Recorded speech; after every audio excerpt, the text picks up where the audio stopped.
ਬਾਣੀ ਹਜ਼ੂਰ ਪਾਤਸ਼ਾਹ ਜੀ ਦੇ ਪਵਿੱਤਰ 855 ਅੰਗ ਤੇ ਸ਼ਬਦ ਵਿਰਾਜਮਾਨ ਹੈ। ਜਿਵੇਂ ਬਾਣੀ ਚਾਹਨਾ ਬੇਨਤੀ ਕੀਤੀ ਸੀ, ਮੁੱਖ ਤੌਰ ਤੇ ਅੱਜ ਦਾ ਇਹ ਪਵਿੱਤਰ ਸ਼ਬਦ ਜਿਹੜਾ ਕਬੀਰ ਸਾਹਿਬ ਦਾ ਹੈ, ਇਹ ਮੌਤ ਦੀ ਗੱਲ ਕਰਦਾ ਹੈ। ਤੇ ਕੱਲ ਵੀ ਬੇਨਤੀ ਕੀਤੀ ਸੀ, ਜਿੰਨਾ ਚਿਰ ਮੌਤ ਦਾ ਅਹਿਸਾਸ ਨਾ ਹੋਇਆ, ਜਿੰਨਾ ਚਿਰ ਮੌਤ ਦੀ ਸਮਝ ਨਾ ਆਈ, ਜੀਵਨ ਦੀ ਸਮਝ ਨਹੀਂ ਆਉਣੀ। ਆਓ ਜਿਵੇਂ ਸਤਿਗੁਰ ਰਹਿਮਤ ਕਰਨਗੇ, ਰਲ ਮਿਲ ਕੇ ਆਪਾਂ ਵਿਚਾਰਨ ਦਾ ਯਤਨ ਕਰਾਂਗੇ। ਸਾਰੇ ਪ੍ਰੇਮ ਵਿੱਚ ਭਿੱਜ ਕੇ ਸ਼ਰਧਾ ਭਾਵਨਾ ਨਾਲ ਉਚਾਰਨ ਕਰੋ ਜੀ। ਸਤਿਨਾਮ ਸ਼੍ਰੀ ਵਾਹਿਗੁਰੂ। ਬਿਲਾਵਲ ਬਾਣੀ ਭਗਤਾਂ ਕੀ, ਕਬੀਰ ਜੀਓ ਕੀ, ਇੱਕ ਓੰਕਾਰ ਸਤਿਨਾਮ ਕਰਤਾ ਪੁਰਖ ਗੁਰ ਪ੍ਰਸਾਦ। ਭਗਤਾਂ ਦੀ ਇਸ ਬਾਣੀ ਵਿੱਚੋਂ ਸ਼੍ਰੋਮਣੀ ਭਗਤ ਕਬੀਰ ਸਾਹਿਬ ਸੰਖੇਪ ਮੰਗਲ ਦੁਆਰਾ ਸ਼ੁਰੂਆਤ ਕਰਦੇ ਨੇ। ਉਹ ਵਾਹਿਗੁਰੂ ਇੱਕ ਹੈ, ਉਹ ਸਰਬ ਦਾ ਪ੍ਰਕਾਸ਼ਕ ਹੈ, ਸਾਰਿਆਂ ਵਿੱਚ ਉਸੇ ਦੀ ਜੋਤ ਹੈ। ਸਤਿਨਾਮ ਉਹਦਾ ਜਿਹੜਾ ਨਾਮ ਹੈ, ਉਹ ਹੋਂਦ ਵਾਲਾ ਹੈ, ਵਜੂਦ ਵਾਲਾ ਹੈ। ਕਰਤਾ ਪੁਰਖ ਸਾਨੂੰ ਸਾਰਿਆਂ ਨੂੰ ਬਣਾਉਣ ਵਾਲਾ ਉਹ ਆਪ ਹੀ ਹੈ। ਇਹ ਐਸਾ ਰਚਨਹਾਰ ਹੈ, ਰਚਨਾ ਕਰਕੇ ਰਚਨਾ ਦੇ ਵਿੱਚ ਵਿਆਪਕ ਰੂਪ ਵਿੱਚ ਮੌਜੂਦ ਹੈ, ਵਿਰਾਜਮਾਨ ਹੈ। ਐਸੇ ਪਰਮਾਤਮਾ ਦਾ ਅਹਿਸਾਸ, ਉਹਦਾ ਮਿਲਾਪ ਗੁਰ ਪ੍ਰਸਾਦ ਰਾਹੀਂ ਹੋ ਸਕਦਾ ਹੈ। ਗੁਰੂ ਕਿਰਪਾ ਕਰੇ ਤਾਂ ਪਰਮਾਤਮਾ ਦਾ ਮਿਲਾਪ ਹੋ ਸਕਦਾ ਹੈ। ਆਓ ਸ਼ਬਦ ਨਾਲ ਜੁੜੀਏ। ਐਸੋ ਇਹ ਸੰਸਾਰ ਵੇਖਣਾ, ਰਹਿਣ ਨਾ ਕੋਈ ਪਈ ਹੈ ਰੇ। ਹਕੀਕਤ ਸਮਝਾਉਂਦੇ ਨੇ ਭਗਤ ਜੀ ਕਿ ਸੰਸਾਰ ਵਿੱਚ ਐਸਾ ਦੇਖਣ ਵਿੱਚ ਆਇਆ ਹੈ, ਸਾਡੇ ਸਾਰਿਆਂ ਦੇ ਦੇਖਣ ਵਿੱਚ ਆ ਹੀ ਰਿਹਾ। ਰਹਿਣ ਨਾ ਕੋਈ ਪਈ ਹੈ ਰੇ, ਕਿਸੇ ਨੇ ਵੀ ਇੱਥੇ ਸਦਾ ਲਈ ਨਹੀਂ ਰਹਿਣਾ। ਜਿਹੜਾ ਇੱਥੇ ਆਇਆ ਉਹਨੂੰ ਲਾਜ਼ਮੀ ਤੌਰ ਤੇ ਇੱਕ ਦਿਨ ਸੰਸਾਰ ਤੋਂ ਜਾਣਾ ਪਊਗਾ। ਇਸ ਦਾ ਥੋੜਾ ਜਿਹਾ ਖੁਲਾਸਾ ਨਾਲ ਸਾਨੂੰ ਹਲੂਣਾ ਵੀ ਦਿੰਦੇ ਆ ਭਗਤ ਜੀ। ਸੂਦੇ ਸੂਦੇ ਰੇਗ ਚਲੋ ਤੁਮ, ਨਦਰ ਧੱਕਾ ਦਿਵਈ ਹੈ ਰੇ। ਕਹਿੰਦੇ ਇਸ ਕਰਕੇ ਸਮਝ ਲੈ, ਇਸ ਹਕੀਕਤ ਨੂੰ ਜਾਣ ਕੇ ਆਪਣੇ ਅੰਦਰ ਇਹ ਸਮਝ ਪੈਦਾ ਕਰ ਕਿ ਸਿੱਧੇ ਰਾਹ ਚੱਲਣਾ ਹੈ। ਰੇਗ ਕਹਿੰਦੇ ਨੇ ਰਾਹ ਨੂੰ। ਸੁਧੇ ਸੁਧੇ ਰੇਗ ਚਲੋ ਤੁਮ, ਤੈਨੂੰ ਸਿੱਧੇ ਰਾਹ ਚੱਲਣਾ ਚਾਹੀਦਾ। ਨਦਰ ਕਹੀਏ ਨਹੀਂ ਤਾਂ ਉਹ ਧੱਕਾ ਦੀ ਵਈ ਹੈ, ਐਸਾ ਡਾਢਾ ਧੱਕਾ ਵੱਜੂਗਾ, ਤੈਨੂੰ ਅਹਿਸਾਸ ਹੋ ਜੂਗਾ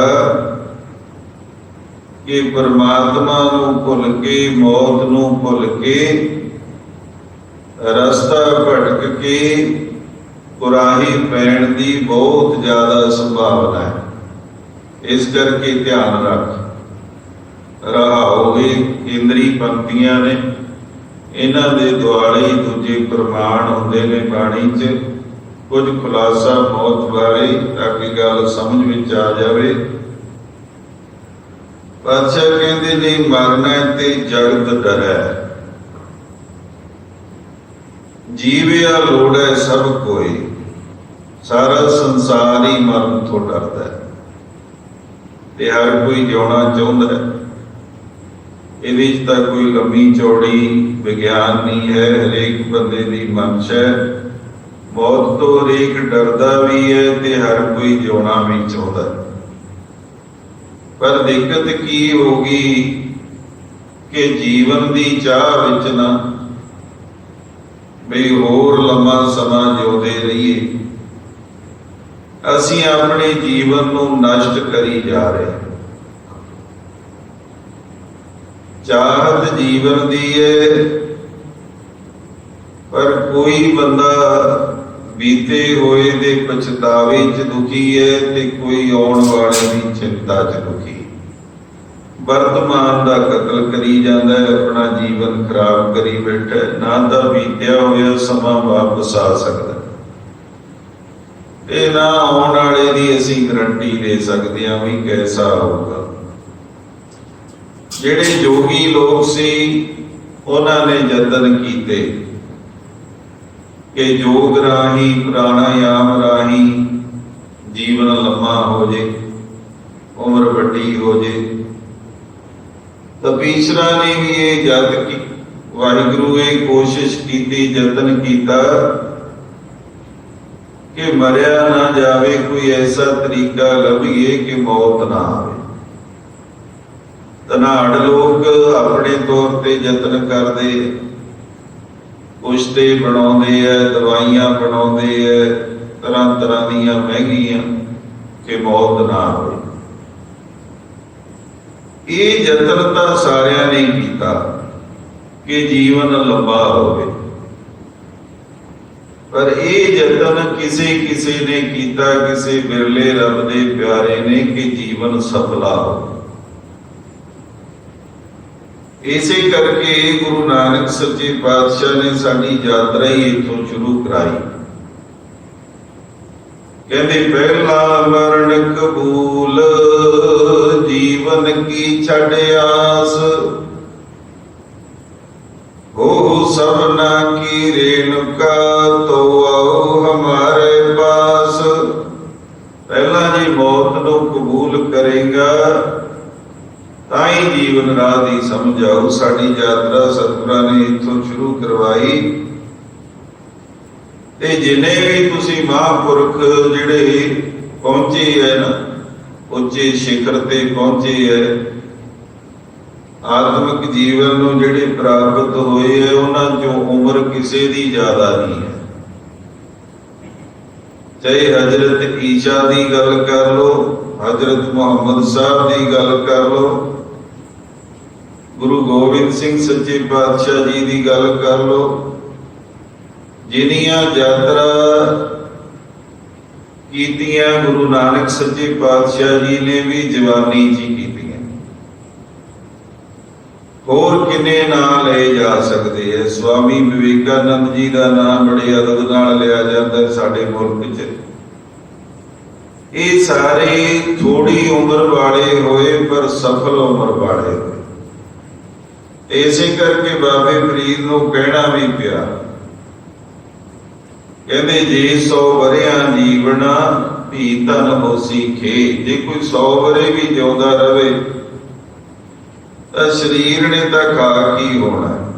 ਤੂੰ ਜਿੰਨੇ ਸਾਲ, ਜਿੰਨਾ ਸਮਾਂ ਜਿਉਂਦਾ ਰਵੇ ਨਾ, ਉਹ ਤੇਰਾ ਜੀਵਨ ਸਫਲਾ ਹੋਣਾ ਚਾਹੀਦਾ। ਜੀਵਨ 'ਚ ਬਾਣੀ ਨੂੰ ਨੇ ਜੀਵਨ ਨੂੰ ਤਿੰਨ ਤਰ੍ਹਾਂ ਨਾਲ ਕਿਹਾ ਹੈ ਕਿ ਜੀਵਨ ਇੱਕ ਪਦਾਰਥ ਹੈ, ਜੀਵਨ ਇੱਕ ਅਵਸਰ ਹੈ, ਜੀਵਨ ਇੱਕ ਰਤਨ ਹੈ। ਬਹੁਤ ਵੱਡਾ ਅਵਸਰ ਹੈ ਗੋਬਿੰਦ ਮਿਲਨ ਕੀ ਇਹ ਤੇਰੀ ਬਰੀਆ, ਹੀਰੇ ਜੈਸਾ ਜਨਮ ਹੈ ਕੌਡੀ ਬਦਲਾ ਜਾਏ। ਪਦਾਰਥ ਦੇ ਤੌਰ ਤੇ ਬਾਦਸ਼ਾਹ ਨੇ ਕਿਹਾ ਜਨਮ ਪਦਾਰਥ ਹੋਏ ਗਵਾਰਾ। ਜੀਵਨ ਵਿੱਚ ਜਿੰਨੀ ਰਸ ਤੇ ਰੌਣਕ ਹੈ ਨਾ, ਉਹ ਇਹਨਾਂ ਤਿੰਨਾਂ ਕਾਰਨਾਂ ਕਰਕੇ ਹੀ ਹੈ। ਸੰਬੰਧੀਆਂ ਕਰਕੇ, ਜਿਨ੍ਹਾਂ ਨਾਲ ਸਾਡੇ ਰਿਸ਼ਤੇ ਜੁੜੇ ਨੇ, ਧਨ ਕਰਕੇ ਤੇ ਪਦਾਰਥਾਂ ਕਰਕੇ। ਪਦਾਰਥਾਂ ਦਾ ਅਸੀਂ ਰਸ ਮਾਣਦੇ, ਪਾਤਸ਼ਾਹ ਕਹਿੰਦੇ ਸੰਬੰਧੀ ਬੰਦਾ ਇਸ ਕਰਕੇ ਸੋਚਦਾ ਹੈ ਕਿ ਇਹ ਮੇਰੀ ਰੱਖਿਆ ਕਰਦੇ, ਭੁਲੇਖਾ ਹੈ ਸਾਨੂੰ ਇਹ। ਸੰਬੰਧੀ ਚਾਹੀਦੇ ਨੇ ਰੱਖਿਆ ਕਰਨ ਵਾਸਤੇ, ਕਿਤੇ ਨਾ ਕਿਤੇ ਰੋਲ ਹੈਗਾ ਵੀ ਹੈ, ਬਚਪਨ ਚ ਮਾਤਾ ਪਿਤਾ ਸੰਭਾਲਦੇ ਨੇ, ਪਰ ਹੈ ਉਸ ਪਰਿਪੂਰਨ ਪਰਮਾਤਮਾ ਦੀਆਂ ਡਿਊਟੀਆਂ ਲਾਈਆਂ। ਧਨ ਗੁਜ਼ਾਰੇ ਵਾਸਤੇ ਚਾਹੀਦਾ ਤੇ ਰਸ ਮਾਣਨ ਵਾਸਤੇ ਚਾਹੀਦੇ। ਹੁਣ ਜਿਨ੍ਹਾਂ ਦੇ ਸੰਬੰਧ ਪਰਮਾਤਮਾ ਨਾਲ ਜੁੜ ਜਾਂਦੇ ਨੇ, ਜਿਨ੍ਹਾਂ ਨੇ ਰਿਸ਼ਤੇਦਾਰ ਪਰਮਾਤਮਾ ਨੂੰ ਹੀ ਬਣਾ ਲਿਆ, ਉਹਨਾਂ ਵਾਸਤੇ ਬਾਣੀ 'ਚ ਲਿਖਿਆ, ਤੂੰ ਮੇਰਾ ਪਿਤਾ, ਤੂੰ ਹੈ ਮੇਰਾ ਮਾਤਾ, ਤੂੰ ਮੇਰਾ ਬੰਧਪ, ਤੂੰ ਮੇਰਾ ਭਰਾਤਾ, ਤੂੰ ਮੇਰਾ ਰਾਖਾ ਸਭਨੀ ਥਾਈ, ਤਾਂ ਭੌਕਿਆ ਕਾੜਾ ਦੀ। ਸੰਬੰਧੀ ਸਾਰੇ ਰੱਬ ਨਾਲ ਬਣ ਗਏ। ਨਾਮ ਧਨ ਦੀ ਜਿਨ੍ਹਾਂ ਨੇ ਕਮਾਈ ਕਰ ਲਈ, ਉਹਦੇ ਵਾਸਤੇ ਪਾਤਸ਼ਾਹ ਦੀ ਬਾਣੀ ਕਹਿੰਦੀ ਹੈ, ਜਾ ਕੋ ਮਿਲਿਓ ਨਾਮ ਨਿਧਾਨਾ, ਜਿਨ੍ਹਾਂ ਨੂੰ ਨਾਮ ਖਜ਼ਾਨਾ ਮਿਲ ਗਿਆ, ਭਨਤ ਨਾਨਕ ਤਾਕਾ ਪੂਰ ਖਜ਼ਾਨਾ, ਉਹਨਾਂ ਦਾ ਖਜ਼ਾਨਾ ਪੂਰਾ ਭਰ ਗਿਆ। ਫਿਰ ਸੰਸਾਰਿਕ ਧਨ ਦੀ ਉਹ ਪ੍ਰਵਾਹ ਨਹੀਂ ਕਰਦੇ। ਜਿਨ੍ਹਾਂ ਨੂੰ ਨਾਮ ਪਦਾਰਥ ਦਾ ਰਸ ਆ ਜਾਂਦਾ ਹੈ, ਉਹਨਾਂ ਨੂੰ ਬਾਕੀ ਜਿਹੜੇ ਰਸ ਨੇ ਉਹ ਬੇਰਸ ਲੱਗਦੇ ਨੇ। ਇਸੇ ਕਰਕੇ ਤਾਂ ਤਤੀ ਤਵੀ ਤੇ ਬੈਠੇ ਵੀ ਕਹਿੰਦੇ ਨੇ, ਤੇਰਾ ਕੀਆ ਮੀਠਾ ਲੱਗੈ, ਹਰ ਨਾਮ ਪਦਾਰਥ ਨਾਨਕ ਮੰਗੈ। ਤਿੰਨੇ ਗੱਲਾਂ ਦੀ ਜਿਹੜੀ ਪ੍ਰਾਪਤੀ ਹੈ, ਰਾਖਾ ਉਸ ਨੂੰ ਸਮਝ ਲਿਆ, ਨਾਮ ਧਨ ਨੂੰ ਵੱਡੀ ਪ੍ਰਾਪਤੀ ਸਮਝ ਲਿਆ, ਤੇ ਨਾਮ ਰਸ ਨੂੰ ਸਾਰੇ ਪਦਾਰਥਾਂ ਦੇ ਰਸ ਤੋਂ ਉੱਚਾ ਸਮਝ ਲਿਆ। ਜਿਨ੍ਹਾਂ ਨੂੰ ਇਹ ਅਹਿਸਾਸ ਹੋ ਗਿਆ ਨਾ, ਇਹ ਤਿੰਨੇ ਮਿਲ ਜਾਣ ਤਾਂ ਜੀਵਨ ਦੀ ਚਾਹ ਖਤਮ ਹੋ ਜਾਂਦੀ ਹੈ, ਕਿਉਂਕਿ ਜੀਵਨ ਤੋਂ ਵੱਡੀਆਂ ਚੀਜ਼ਾਂ ਤੇ ਮੌਤ ਤੋਂ ਬੰਦਾ ਉੱਚਾ ਉੱਠ ਜਾਂਦਾ ਹੈ। ਫਿਰ ਉਹ ਸੋਚਦਾ ਹੈ ਵੀ ਜਿੰਨਾ ਜੀ ਰਹੇ ਆ ਬਸ ਵਧੀਆ ਹੀ, ਕਿਉਂ ਆਨੰਦ ਚ ਹੈ ਜੀਵਨ। ਇੱਕ ਘਟਨਾ ਹੋਰ ਯਾਦ ਆਈ ਹੈ, ਕਿਉਂਕਿ ਸ਼ਬਦ ਸੰਖੇਪ ਹੈ। ਮੌਤ ਦੇ ਨਾਂ ਤੇ ਡਰਾਇਆ ਬਹੁਤ ਜ਼ਿਆਦਾ। ਸੀਸਗੰਜ ਸਾਹਿਬ ਦੀ ਘਟਨਾ, ਉਸ ਦਾ ਗਿਆਨੀ ਹੁੰਦੇ ਹੈ, ਗਿਆਨੀ ਤਾਂ ਦੇਖੋ ਪੜ੍ਹ ਲਿਖ ਕੇ ਪੜ੍ਹਨਾ ਪੈਂਦਾ, ਖੋਜ ਕਰਨੀ ਪੈਂਦੀ ਹੈ। ਇੱਕ ਹੁੰਦੇ ਉਹੀ ਸੋਚਣ ਵਾਲੇ, ਉਹ ਹੁੰਦੇ ਗਿਆਨਾਂ ਸੋ, ਬਸ ਆਪਦੀ ਰਹਿ ਹਰੇਕ ਤਾਂ ਥੋਪ ਦੇਣੀ। ਪਤਾ ਸ਼ਤਾ ਬੇਸ਼ੱਕ ਕੁਝ ਹੋਵੇ ਜਾਂ ਨਾ ਹੋਵੇ। ਗਿਆਨੀ ਸੰਤ ਸਿੰਘ ਜੀ ਮਸਕੀਨ, ਉਹਨਾਂ ਦੇ ਜੀਵਨ ਦੀ ਘਟਨਾ ਹੈ। ਕਹਿੰਦੇ ਇੱਕ ਆਇਆ ਸੀਤਾ ਵਿਚਾਰਾ ਹਮਦਰਦ। ਉਹਨਾਂ ਦਿਨਾਂ 'ਚ ਕੀ ਹੋਇਆ, ਗੱਡੀਆਂ ਦੇ ਐਕਸੀਡੈਂਟ ਤਾਂ ਸੜਕਾਂ ਤੇ ਰੋਜ਼ ਹੀ ਹੁੰਦੇ। 2 ਟ੍ਰੇਨਾਂ ਦਾ ਵੀ ਐਕਸੀਡੈਂਟ ਹੋ ਗਿਆ, ਅਸਮਾਨ 'ਚ 2 ਜਹਾਜ਼ ਵੀ ਭਿੜ ਗਏ। ਉਹ ਆ ਕੇ ਕੋਲੇ ਕਹਿਣ ਲੱਗਾ, ਕਹਿੰਦਾ ਗਿਆਨੀ ਜੀ ਤੁਹਾਨੂੰ ਇੱਕ ਬੇਨਤੀ ਕਰਨੀ ਸੀ। ਉਹ ਕਹਿੰਦੇ ਦੱਸੋ ਭਾਈ। ਕਹਿੰਦੇ ਜੀ ਤੁਸੀਂ ਕਾਰ ਤੇ ਸਾਰਾ ਦਿਨ ਘੁੰਮਦੇ ਹੋ, ਇੱਧਰ ਉੱਧਰ ਜਦੋਂ ਜਾਂਦੇ ਹੋ, ਕਾਰਾਂ ਦੇ ਐਕਸੀਡੈਂਟ ਬਹੁਤ ਹੁੰਦੇ। ਜਦੋਂ ਦੂਰ ਜਾਣਾ ਹੁੰਦਾ ਉਦੋਂ ਟ੍ਰੇਨ ਤੇ ਵੀ ਜਾਂਦੇ ਹੋ, ਦੇਖੋ 2 ਟ੍ਰੇਨਾਂ ਵੀ ਭਿੜ ਗਈਆਂ, ਐਕਸੀਡੈਂਟ ਹੋ ਗਿਆ 2 ਟ੍ਰੇਨਾਂ ਦਾ। ਬਾਹਰ ਜਾਣਾ ਹੁੰਦਾ ਤੁਸੀਂ ਜਹਾਜ਼ ਤੇ ਵੀ ਚੜ੍ਹਦੇ ਹੋ, ਜਹਾਜ਼ ਵੀ ਕ੍ਰੈਸ਼ ਹੋਈ ਜਾਂਦੇ। ਤੁਸੀਂ ਜੀ ਬਾਹਲਾ ਬਾਹਰ ਨਾ ਨਿਕਲਿਆ ਕਰੋ, ਤੁਸੀਂ ਜ਼ਿਆਦਾ ਟਕਾ ਚੱਲਿਆ ਕਰੋ। ਹੁਣ ਰੱਬ ਦੇ ਪਿਆਰਿਆਂ ਦਾ ਆਪਣਾ ਤਰੀਕਾ ਹੈ ਜੀਣ ਦਾ। ਉਹ ਕਹਿੰਦੇ ਭਲਿਆ ਤੂੰ ਮੌਤ ਤੋਂ ਡਰਾਉਣਾ ਹੈ। 99% ਲੋਕ ਘਰ 'ਚ ਮਰਦੇ ਆ, ਬੈੱਡ ਤੇ ਪਏ ਮਰਦੇ, ਤੇ ਤੂੰ ਇਹ ਕਹਿਣਾ ਚਾਹੁੰਦਾ ਵੀ ਮੈਂ ਘਰ ਬਹਿ ਜਾ ਤੇ ਬੈੱਡ ਤੇ ਪੈ ਜਾ, ਉੱਥੇ ਮੌਤ ਤੋਂ ਬਚ ਜਾਗੇ। ਸਾਨੂੰ ਗੁਰੂ ਤੇ ਭਰੋਸਾ ਹੈ, ਜਿਵੇਂ ਰੱਖੂਗਾ, ਜਿਵੇਂ ਲੈ ਕੇ ਜਾਊਗਾ ਠੀਕ ਹੈ। ਗੁਰੂ ਦੀ ਸਿੱਖਿਆ ਤੇ ਭਰੋਸਾ ਹੈ। ਮੌਤ ਦੇ ਹਜ਼ਾਰਾਂ ਕਾਰਨ ਮੌਜੂਦ ਹੈ, ਇਹ ਡਰਾਉਣ ਦਾ ਯਤਨ ਤੂੰ ਨਾ ਕਰ। ਤੇ ਅੱਗੋਂ ਕਹਿੰਦੇ ਔਖਾ ਹੋ ਕੇ ਬੋਲਿਆ, ਕਹਿੰਦੇ ਇਹਨਾਂ ਗੁਣੀਆਂ ਗਿਆਨੀਆਂ ਨੂੰ ਨਾ ਸਮਝਾਉਣਾ ਬੜਾ ਔਖਾ ਹੈ। ਬਈ ਥੋੜਾ ਜਿਹਾ ਅਕਲ ਤੋਂ ਕੰਮ ਲੈ ਲੈ। ਇੱਕ ਪਾਸੇ ਤਾਂ ਮੰਨੀ ਜਾਣਾ ਗੁਣੀ ਗਿਆਨੀ ਹੈ, ਦੂਜੇ ਪਾਸੇ ਉਹਨੂੰ ਸਮਝਾਈ ਜਾਣਾ।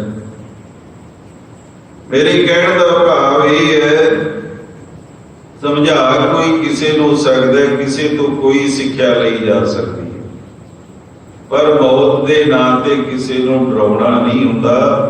ਮੌਤ ਹਕੀਕਤ ਹੈ। ਜੋ ਜਨਮੈ ਸੋ ਜਾਣੋ ਮੂਆ, ਜਿਹਦਾ ਜਨਮ ਹੋਇਆ ਉਹਨੇ ਕਦੇ ਮਰਨਾ ਹੀ ਹੈ, ਇਹ ਹਕੀਕਤ ਹੈ। ਆ ਦੇਖੋ ਜਿਹੜੀ ਹੁਣ ਸੰਸਾਰ ਪੱਧਰ ਤੇ ਏਡੀ ਵੱਡੀ ਬਿਮਾਰੀ ਚੱਲ ਰਹੀ ਹੈ, ਇਹਨੇ ਵੀ ਬਹੁਤਾਂ ਨੂੰ ਘੇਰੇ ਚ ਲਿਆ। ਅੱਗੇ ਆਪਾਂ ਵਿਚਾਰ ਕਰਾਂਗੇ, ਚਲੋ ਨਾਲ ਦੀ ਨਾਲ ਸ਼ਬਦ ਵੀ ਲੈ ਲਈਏ। ਇਹ ਰਹਾਉ ਬਾਣੀਆਂ ਪੰਕਤੀਆਂ ਸੀ। ਬਾਰੇ ਬੁੱਢੇ ਤਰੁਣੇ ਭਈਆ, ਸਭ ਨੂੰ ਜਮ ਲੈ ਜਈ ਹੈ ਰੇ। ਪਾਤਸ਼ਾਹ ਕਹਿੰਦੇ ਚਾਹੇ ਕੋਈ ਬੱਚਾ ਹੋਵੇ, ਚਾਹੇ ਬੁੱਢਾ ਹੋਵੇ, ਤੇ ਤਰੁਣੇ ਕਹੀਏ ਚਾਹੇ ਜਵਾਨ ਹੋਵੇ, ਮੌਤ ਸਾਰਿਆਂ ਨੂੰ ਲੈ ਜਾਂਦੀ। ਇਸ ਨੇ ਇਹ ਨਹੀਂ ਦੇਖਣਾ ਜਿਹਦਾ ਸਮਾਂ ਆ ਗਿਆ, ਇਹ ਬੱਚਾ ਹੈ, ਜਵਾਨ ਹੈ ਜਾਂ ਬੁੱਢਾ ਹੈ। ਤੇ ਗੁਰੂ ਤੇਗ ਬਹਾਦਰ ਸੱਚੇ ਪਾਤਸ਼ਾਹ ਜੀ ਨੇ ਸਾਨੂੰ ਗੱਲ ਸਮਝਾਈ ਵੀ ਹੈ। ਉਹ ਕਹਿੰਦੇ ਬਾਲ ਜਵਾਨੀ ਅਰ ਬਿਰਧ ਪੁਨ ਤੀਨ ਅਵਸਥਾ ਜਾਣ। ਜਾਣ ਲੈ ਜਿਨ੍ਹਾਂ ਦੀ ਜਾਣਕਾਰੀ ਪ੍ਰਾਪਤ ਹੈ। ਤੈਨੂੰ ਪਤਾ ਹੈ ਮੁੱਖ ਤੌਰ ਤੇ ਤਿੰਨ ਨੇ। ਜਿਹੜਾ ਬੱਚਾ ਹੈ ਉਹ ਕਦੇ ਜਵਾਨ ਵੀ ਹੋਊਗਾ, ਹੋ ਤਾਂ ਰੋਜ਼ ਰਿਹਾ, ਪਰ ਸਪਸ਼ਟ ਜਿਹੜਾ ਪਤਾ ਚੱਲਦਾ ਹੈ ਉਹ ਜਵਾਨੀ ਦਾ ਇੱਕ ਪੜਾਅ ਹੈ। ਜਵਾਨ ਵੀ ਬੁਢਾਪੇ ਵੱਲ ਰੋਜ਼ ਵੱਧ ਰਿਹਾ, ਪਰ ਮੁੱਖ ਤੌਰ ਤੇ ਜੀਵਨ ਨੂੰ, ਜ਼ਿੰਦਗੀ ਨੂੰ ਅਸੀਂ ਤਿੰਨ ਪੜਾਵਾਂ 'ਚ ਵੰਡਿਆ। ਬੱਚਾ ਹੁੰਦਾ ਹੈ, ਜਵਾਨ ਹੁੰਦਾ ਹੈ, ਬੁੱਢਾ ਹੁੰਦਾ। ਤੇ ਇਹਨਾਂ ਦੇ ਆਪਣੇ ਆਪਣੇ ਗੁਣ ਹੈ ਤਿੰਨੇ ਅਵਸਥਾਵਾਂ ਦੇ। ਹੈ ਤਾਂ ਲੰਮੀ ਚੌੜੀ ਵਿਚਾਰ, ਚਲੋ ਟੂਕ ਮਾਤਰ ਅਰਜ ਕਰਾਂ। ਆਪਣੇ ਆਪਣੇ ਪ੍ਰਬਲ ਔਗਣ ਵੀ। ਜਿੱਥੇ ਬਚਪਨ ਦਾ ਬਹੁਤ ਵੱਡਾ ਗੁਣ ਹੈ, ਭੋਲਾਪਣ, ਮਾਸੂਮੀਅਤ। ਬੱਚਾ ਝੂਠ ਨਹੀਂ ਬੋਲਦਾ, ਕਈ ਵਾਰੀ ਮਾਂ ਪਿਓ ਦਾ ਸਿਖਾਇਆ ਵੀ ਨਹੀਂ ਬੋਲਦਾ। ਮਾਸੂਮੀਅਤ ਹੁੰਦੀ ਹੈ, ਤੇਰ ਮੇਰ ਨਹੀਂ ਹੁੰਦੀ। ਪਰ ਔਗਣ ਵੀ ਉਨਾ ਹੀ ਵੱਡਾ ਹੈ, ਅਚੇਤ ਹੁੰਦਾ ਹੈ। ਅੱਗ 'ਚ ਵੀ ਹੱਥ ਦੇ ਲੈਂਦਾ ਤੇ ਕਹਿੰਦੇ ਇਹ ਸੱਪ ਨੂੰ ਵੀ ਪਕੜ ਲੈਂਦਾ। ਐਸਾ ਸਿਆਣੇ ਮੰਨਦੇ। ਤੇ ਬੱਚੇ ਵਾਸਤੇ ਸਭ ਕੁਝ ਖੇਡ ਹੀ ਹੁੰਦੀ ਹੈ। ਤੁਸੀਂ ਦੇਖਿਆ ਹੋਣਾ ਆਪਣੇ ਦਰਬਾਰ ਸਾਹਿਬ 'ਚ ਆ ਕੇ ਵੀ ਬੱਚੇ ਖੇਡਣ ਲੱਗ ਪੈਂਦੇ। ਕਾਰਨ ਕੀ ਹੈ ਕਿ ਉਹਨਾਂ ਦਾ ਹਜੇ ਖੇਡਾਂ ਨਾਲ ਹੀ ਪਿਆਰ ਹੈ। ਉਹਨਾਂ ਵਾਸਤੇ ਖਿਮਾ ਕਰ ਦਿਓ, ਗੁਰੂ ਹੈ, ਪਰਮਾਤਮਾ ਖੇਡ ਹੀ ਹੈ।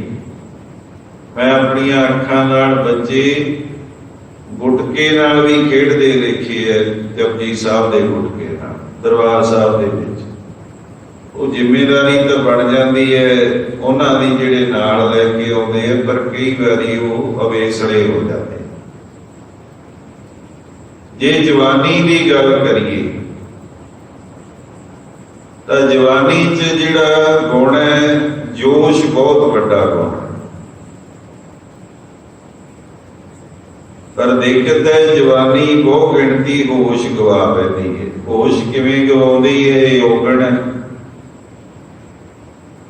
ਧਨ ਤੇ ਵਾਸਨਾ ਦੇ ਅਧੀਨ ਹਰੇਕ ਜਵਾਨ ਨੂੰ ਤੁਸੀਂ ਛੇੜ ਕੇ ਦੇਖ ਲਓ, ਕਰੋੜਪਤੀ ਹੋਣਾ ਚਾਹੁੰਦਾ ਹੈ, ਜ਼ਿੰਦਗੀ ਦੀਆਂ ਸਾਰੀਆਂ ਮੌਜਾਂ ਮਾਣਨਾ ਚਾਹੁੰਦਾ ਹੈ, ਪਰ ਇਹ ਨਹੀਂ ਦੱਸਦਾ ਵੀ ਕਰੂੰਗਾ ਕੀ। ਤੀਸਰੀ ਗੱਲ ਬੁਢਾਪਾ। ਬੁਢਾਪੇ ਦਾ ਜਿਹੜਾ ਗੁਣ ਹੈ ਉਹ ਜ਼ਿੰਦਗੀ ਦਾ ਤਜਰਬਾ, ਅਨੁਭਵ, ਜ਼ਿੰਦਗੀ ਵਿੱਚੋਂ ਦੀ ਬੰਦਾ ਲੰਘਿਆ ਹੁੰਦਾ, ਬਹੁਤ ਕੁਝ ਸਿੱਖਦਾ, ਪਰ ਬੁਢਾਪੇ 'ਚ ਇੱਕ ਔਗਣ ਵੀ ਪੱਕਾ ਹੈ, ਹੰਕਾਰ ਬਹੁਤ ਪ੍ਰਬਲ ਹੋ ਜਾਂਦਾ। ਬੁੱਢਾ ਚਾਹੁੰਦਾ ਹੈ ਕਿ ਮੇਰੀ ਪੂਜਾ ਪ੍ਰਤਿਸ਼ਠਾ ਹੋਵੇ, ਲੋਕ ਮੇਰੇ ਪੈਰ ਪਕੜਨ, ਮੇਰੇ ਤਜਰਬੇ ਨੂੰ ਸਲਾਮ ਕਰਨ। ਇਹ ਔਗਣ ਹੈ। ਆਪਾਂ ਦੇਖਦੇ ਹਾਂ ਰੋਜ਼ ਦੀਆਂ ਘਟਨਾਵਾਂ, ਰਾਜ ਕਰਨ ਦੀ ਲੜਕ ਬੁੱਢੇ ਛੱਡਦੇ ਨਹੀਂ ਹੈ, ਗੱਭਰੂਆਂ ਨੂੰ ਨੇੜੇ ਨਹੀਂ ਲੱਗਣ ਦਿੰਦੇ, ਕਿਉਂਕਿ ਰਾਜ ਵਿੱਚ ਪੂਜਾ ਪ੍ਰਤਿਸ਼ਠਾ ਹੈ, ਹੰਕਾਰ ਨੂੰ ਪੱਠੇ ਪੈਂਦੇ। ਤੇ ਬਾਦਸ਼ਾਹ ਕਹਿੰਦੇ ਜੇ ਕਿਤੇ ਬਚਪਨ 'ਚ ਕਿਸੇ ਨੂੰ ਸਤ ਸੰਗਤ ਮਿਲ ਜੇ ਨਾ ਤਾਂ ਕੋਮਲ ਹੁੰਦਾ ਹੈ ਬਚਪਨ। ਕੋਮਲ ਧਰਤੀ 'ਚ ਬੀਜਿਆ ਹੋਇਆ ਬੀਜ ਛੇਤੀ ਪ੍ਰਫੁੱਲਤ ਹੁੰਦਾ ਹੈ। ਬਚਪਨ 'ਚ ਕੋਈ ਜੁੜ ਜੇ ਤਾਂ ਬੜੀ ਵੱਡੀ ਗੱਲ ਹੈ, ਤੇ ਜੇ ਜਵਾਨੀ 'ਚ ਜੁੜ ਜੇ ਤਾਂ ਬਹੁਤ ਵੱਡੇ ਕਾਰਨਾਮੇ ਕਰ ਸਕਦਾ। ਤੇ ਜੇ ਤਜਰਬਾ ਗ੍ਰਹਿਣ ਕਰਨ ਤੋਂ ਬਾਅਦ ਬੁਢਾਪੇ 'ਚ ਵੀ ਜੁੜ ਜੇ ਤਾਂ ਪਾਤਸ਼ਾਹ ਨੇ ਮੋਹਰ ਲਾ ਦਿੱਤੀ, ਗੁਰਮੁਖ ਬੁੱਢੇ ਕਦੇ ਨਾਹੀ ਜਿਨ੍ਹਾਂ ਅੰਤਰ ਸੁਰਤ ਗਿਆਨ। ਕਹਿੰਦੇ ਜਿਨ੍ਹਾਂ ਦੀ ਸੁਰਤ ਸ਼ਬਦ ਨਾਲ ਜੁੜ ਗਈ ਉਹ ਵੀ ਕਦੇ ਬੁੱਢੇ ਨਹੀਂ ਹੁੰਦੇ, ਸਰੀਰ ਬੇਸ਼ੱਕ ਬੁੱਢਾ ਹੋਵੇ। ਤੇ ਜੇ ਇਸ ਬੁੱਢੇ ਨੂੰ ਇਹ ਨਜ਼ਰ ਆ ਗਿਆ ਕਿ ਬੁਢਾਪੇ ਤੋਂ ਬਾਅਦ ਅੱਗੇ ਮੌਤ ਹੈ, ਉਹਦਾ ਵੀ ਜੀਵਨ ਸਮਾਪਤ। ਪਾਤਸ਼ਾਹ ਕਹਿੰਦੇ ਬਾਲ ਜਵਾਨੀ ਅਰ ਬਿਰਧ ਪੁਨ ਤੀਨ ਅਵਸਥਾ ਜਾਣ, ਇਨਮੇ ਕਛ ਸਾਚੋ ਨਹੀਂ ਨਾਨਕ ਸਾਚੀ ਮਾਨ। ਕਹੋ ਨਾਨਕ ਹਰ ਭਜਨ ਬਿਨ ਬਿਰਥਾ ਸਭ ਹੀ ਮਾਨ। ਵਾਹਿਗੁਰੂ ਬਾਲ ਜਵਾਨੀ ਅਰ ਬਿਰਧ ਪੁਨ ਤੀਨ ਅਵਸਥਾ ਜਾਣ, ਕਹੋ ਨਾਨਕ ਹਰ ਭਜਨ ਬਿਨ ਬਿਰਥਾ ਸਭ ਹੀ ਮਾਨ। ਕਹਿੰਦੇ ਸਾਰੇ ਹੀ ਵਿਅਰਥ ਭਜਨ ਬੰਦਗੀ ਤੋਂ ਬਿਨਾਂ।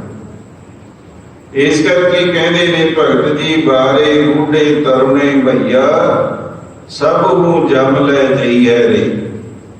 ਕਹਿੰਦੇ ਮੌਤ ਨੇ ਸਾਰਿਆਂ ਨੂੰ ਲੈ ਜਾਣਾ, ਚਾਹੇ ਕੋਈ ਬਾਲਕ ਹੈ, ਚਾਹੇ ਕੋਈ ਬੁੱਢਾ ਹੈ, ਤੇ ਚਾਹੇ ਕੋਈ ਜਵਾਨ ਹੈ।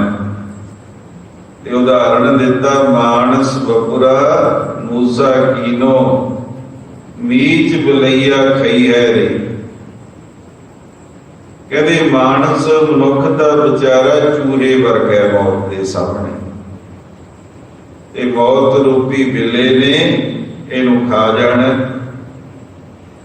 ਧਨ ਬੰਤਾ ਅਰ ਨਿਰਧਨ ਮਾਨਈ, ਤਾਕੀ ਕਛੂ ਨਾ ਕਾਨੀ ਰੇ। ਹੁਣ ਕਈਆਂ ਨੂੰ ਇਹ ਭੁਲੇਖਾ ਪੈ ਜਾਂਦਾ ਹੈ ਕਿ ਸ਼ਾਇਦ ਅਮੀਰ ਹੋਣ ਨਾਲ ਮੌਤ ਤੋਂ ਬਚਿਆ ਜਾ ਸਕਦਾ। ਚਾਹੇ ਕੋਈ ਅਮੀਰ ਹੋਵੇ, ਧਨਵੰਤਾ ਅਰ ਨਿਰਧਨ ਮਾਨਈ, ਮਾਨਈ ਦਾ ਅਰਥ ਹੈ ਮਨੁੱਖ।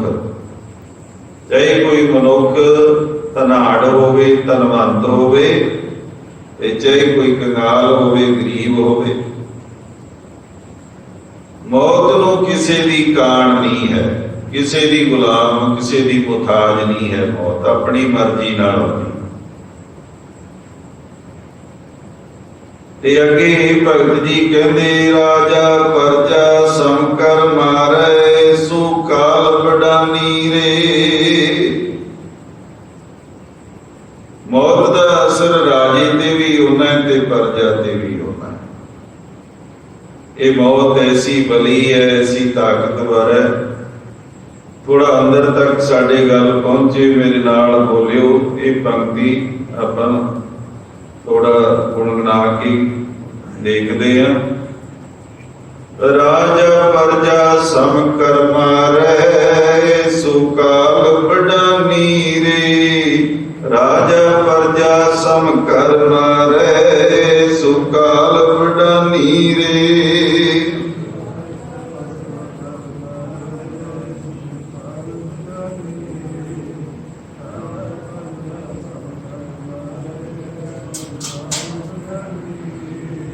ਰਾਜਾ ਪਰਜਾ ਸਮ ਕਰ ਮਾਰੈ, ਸੁਕਾਲ ਵਡਾਨੀ ਰੇ। ਰਾਜਾ ਪਰਜਾ ਸਮ ਕਰ ਮਾਰੈ, ਸੁਕਾਲ ਵਡਾਨੀ ਰੇ।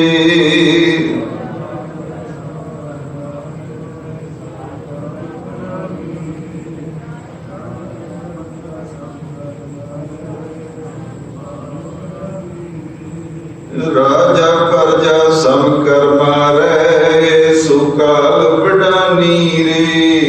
ਰਾਜਾ ਪਰਜਾ ਸਮ ਕਰ ਮਾਰੈ, ਸੁਕਾਲ ਵਡਾਨੀ ਰੇ।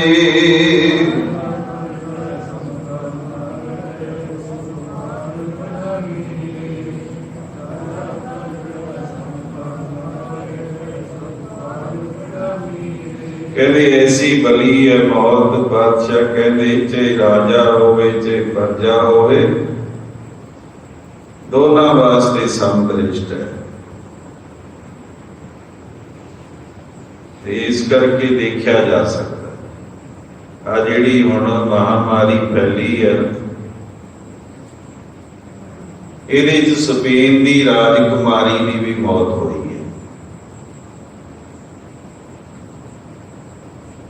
ਇਹਨੇ ਮੁੱਖ ਮੰਤਰੀਆਂ ਨੂੰ ਵੀ ਘੇਰਿਆ ਤੇ ਮੰਤਰੀ ਦੀ ਵੀ ਡੈਥ ਹੋਈ ਹੈ। ਕਹਿਣ ਦਾ ਭਾਵ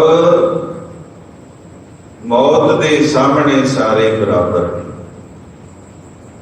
ਤੇ ਸੱਚ ਜਾਣਿਓ ਗੁਰਮੁਖੋ, ਜੇ ਕਿਤੇ ਨਾ ਹੋਵੇ ਨਾ, ਕਿਸੇ ਨੂੰ ਇਹ ਕਹਿ ਦਿੱਤਾ ਜਾਵੇ ਨਾ ਬਈ ਜਿੰਨੀ ਤੂੰ ਚਾਹਵੇਂ ਉਨੀ ਉਮਰ ਲੰਮੀ ਤੇਰੀ ਹੋ ਸਕਦੀ, ਖਿਆਲ ਕਰਿਓ ਬੰਦੇ ਨੇ ਅੱਗ ਜਾਣਾ, ਜਿਹਨੇ ਪਹਿਲਾਂ 200 ਸਾਲ ਮੰਗਣੇ ਆ ਨਾ, ਹੋ ਸਕਦਾ 100 ਸਾਲ ਦਾ ਹੋਏ ਤੋਂ ਵੀ ਕਹਿ ਦੇ ਵੀ ਨਹੀਂ ਕੋਈ ਫਾਇਦਾ ਨਹੀਂ, ਮਰਨਾ ਚਾਹੁੰਦਾ। ਜ਼ਿੰਦਗੀ ਦਾ ਰਸ ਵੀ ਓਨਾ ਚਿਰ ਹੀ ਹੈ ਜਿੰਨਾ ਚਿਰ ਜ਼ਿੰਦਗੀ ਬੰਦਾ ਮਾਣ ਸਕਦਾ। ਇਸੇ ਕਰਕੇ ਦੋ ਰੰਗਾ ਬਣਾਇਆ ਉਸ ਵਾਹਿਗੁਰੂ ਜੀ ਨੇ ਸੰਸਾਰ। ਮੌਤ ਹੈਗੀ ਇਸੇ ਕਰਕੇ ਜੀਵਨ ਦੀ ਕਦਰ ਹੈ, ਜ਼ਹਿਰ ਹੈਗਾ ਇਸੇ ਕਰਕੇ ਅੰਮ੍ਰਿਤ ਦੀ ਕਦਰ ਹੈ। ਅਪਮਾਨ ਮੌਜੂਦ ਹੈ ਸੰਸਾਰ ਵਿੱਚ ਇਸੇ ਕਰਕੇ ਮਾਨ ਸਨਮਾਨ ਦੀ ਕਦਰ ਹੈ। ਅੱਗੇ ਵਚਨ ਕਰਦੇ ਨੇ, ਹਰ ਕੇ ਸੇਵਕ ਜੋ ਹਰ ਭਾਏ, ਤਿਨ ਕੀ ਕਥਾ ਨਿਰਾਰੀ ਰੇ। ਪਰਮਾਤਮਾ ਦੇ ਜਿਹੜੇ ਸੇਵਕ ਬਣ ਜਾਂਦੇ ਨੇ, ਉਹ ਪਰਮਾਤਮਾ ਨੂੰ ਭਾਉਂਦੇ ਨੇ, ਚੰਗੇ ਲੱਗਦੇ, ਤੇ ਉਹਨਾਂ ਦੀ ਜਿਹੜੀ ਜੀਵਨ ਜਾਚ ਹੈ, ਉਹਨਾਂ ਦੀ ਜਿਹੜੀ ਕਹਾਣੀ ਹੈ, ਉਹ ਨਿਰਾਲੀ ਹੈ। ਨਿਰਾਲੀ ਕਿਵੇਂ ਹੈ? ਉਹਨਾਂ ਨੂੰ ਸਮਝ ਆ ਗਿਆ ਕਿ ਜੀਵਨ ਕੀ ਹੈ ਤੇ ਮੌਤ ਕੀ ਹੈ। ਆਵੇ ਨਾ ਜਾਏ ਨਾ ਕਬੂ ਮਰਤੇ, ਪਰ ਬ੍ਰਹਮ ਸੰਗਾਰੀ ਰੇ। ਉਹ ਨਾ ਕਦੇ ਆਉਂਦੇ ਨੇ ਤੇ ਨਾ ਕਦੇ ਜਾਂਦੇ ਨੇ, ਆਵਾਗਮਨ ਦੇ ਗੇੜ ਚ ਨਹੀਂ ਪੈਂਦੇ, ਕਦੇ ਮਰਦੇ ਵੀ ਨਹੀਂ ਹੈ। ਪਰ ਬ੍ਰਹਮ ਸੰਗਾਰੀ ਰੇ। ਸੰਗਾਰੀ ਦਾ ਮਤਲਬ ਹੈ ਸੰਗੀ ਸਾਥੀ। ਉਹ ਉਸ ਪਰਮ ਸ਼ਕਤੀ ਦੇ ਪਰਮਾਤਮਾ ਦੇ ਸੰਗੀ ਸਾਥੀ ਬਣ ਗਏ। ਸਰੀਰ ਬੇਸ਼ੱਕ ਸੰਸਾਰ ਤੋਂ ਚਲਿਆ ਗਿਆ, ਪਰ ਦੁਨੀਆ ਯਾਦ ਕਰਦੀ, ਉੱਚੇ ਉੱਠ ਕੇ ਮੌਤ। ਇਸੇ ਕਰਕੇ ਇਹ ਬਚਨ ਸਤਿਗੁਰਾਂ ਨੇ ਇੱਥੇ ਕੀਤੇ ਨੇ। ਜੀਵਤ ਪੇਖੇ ਜਿਨੀ ਹਰ ਹਰ ਧਿਆਇਆ। ਬਹੁਤ ਵਾਰੀ ਪੰਕਤੀ ਤੁਹਾਡੇ ਨਾਲ ਸਾਂਝੀ ਕਰੀਦੀ ਹੈ। ਜਿਨ੍ਹਾਂ ਨੇ ਵਾਹਿਗੁਰੂ ਜੀ ਦਾ ਸਿਮਰਨ ਕੀਤਾ ਉਹ ਜਿਉਂਦੇ ਹੀ ਨਜ਼ਰ ਆਉਂਦੇ। ਬਸ ਦੂਜਿਆਂ ਨੂੰ ਸੰਸਾਰ ਭੁੱਲ ਜਾਂਦਾ ਹੈ। ਵੈਸੇ ਵੀ ਬਹੁਤ ਗਹਿਰੀ ਗੱਲ ਹੈ, ਆਉਂਦੀ ਹੈ ਬਾਣੀ 'ਚ, ਕੋਈ ਮਰਦਾ ਹੈ ਵੀ ਨਹੀਂ। ਤੁਸੀਂ ਹੈਰਾਨ ਹੋਵੋਗੇ ਇਸ ਗੱਲ ਤੋਂ। ਨਾ ਕੁਝ ਪੈਦਾ ਕੀਤਾ ਜਾ ਸਕਦਾ, ਨਾ ਕੁਝ ਖਤਮ ਕੀਤਾ ਜਾ ਸਕਦਾ। ਭਗਤ ਜੀ ਦੇ ਹੀ ਵਚਨ ਨੇ, ਬਾਣੀ 'ਚ ਦਰਜ ਨੇ, ਕੌਣ ਮੂਆ ਰੇ ਕੌਣ ਮੂਆ, ਬ੍ਰਹਮ ਗਿਆਨੀ ਮਿਲ ਕਰੋ ਵਿਚਾਰਾ। ਬ੍ਰਹਮ ਦਾ ਗਿਆਨ ਰੱਖਣ ਵਾਲੇ ਮਿਲ ਬੈਠ ਕੇ ਵਿਚਾਰ ਕਰੋ ਕਿ ਕੌਣ ਮਰਿਆ। ਕਹਿੰਦੇ ਇਹ ਤੋਂ ਚਲਤ ਪਿਆ, ਇਹ ਤਾਂ ਰਿਵਾਜ ਹੈ, ਇਹ ਤਾਂ ਸੰਸਾਰ ਦੀ ਰੀਤੀ ਹੈ। ਇੱਕ ਚੀਜ਼ ਹੈ, ਇੱਕ ਜਿਹੜਾ ਰੂਪ ਹੈ ਉਹ ਦੂਜੇ 'ਚ ਬਦਲ ਜਾਂਦਾ ਹੈ। ਨਾ ਕੁਝ ਖਤਮ ਹੁੰਦਾ ਹੈ ਤੇ ਨਾ ਕੁਝ ਪੈਦਾ ਕੀਤਾ ਜਾ ਸਕਦਾ।